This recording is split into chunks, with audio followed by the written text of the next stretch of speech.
காலம் உனக்கு தந்த சிறகுகள் ஈக்களோடு பறக்க அல்ல, வானை தொடவே. இத்தகைய எழுச்சுமிகு வரிகளோடு தனது மகளிர் தின வாழ்த்துக்களை பகிர்ந்துள்ளார் சன்ஷைன் கல்வி குழுமத்தின் இணை நிர்வாகி பரமேஸ்வரி மனோகரன். மலேசியாவில் 8 கிளைகள் மற்றும் இந்தியாவிலும் தனது கல்வி சேவையை விரிவுபடுத்தி உலகளாவிய விருதுகளை குவித்துள்ள இவரது சாதனை பயணம் இன்று பல பெண்களுக்கு ஒரு சிறந்த முன்மாதிரி.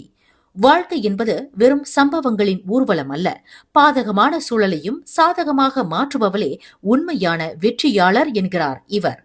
பெண் பாசத்தின் மொழி மட்டுமல்ல, சவால்கள் வரும்போது அலைபோல் எழும் துணிச்சலும் கூட என பெண்களுக்கு நம்பிக்கையூட்டியுள்ளார். முக்கியமாக புதிய பள்ளிகளை தொடங்க விரும்பும் பெண்களுக்கு நிதி உதவி மற்றும் நிர்வாக ஆலோசனைகளை வழங்கி வரும் இவர், பெண்கள் பொருளாதார சுதந்திரம் அடைய இதுவே சரியான தருணம் என அழைப்பு விடுத்துள்ளார். சவால்களை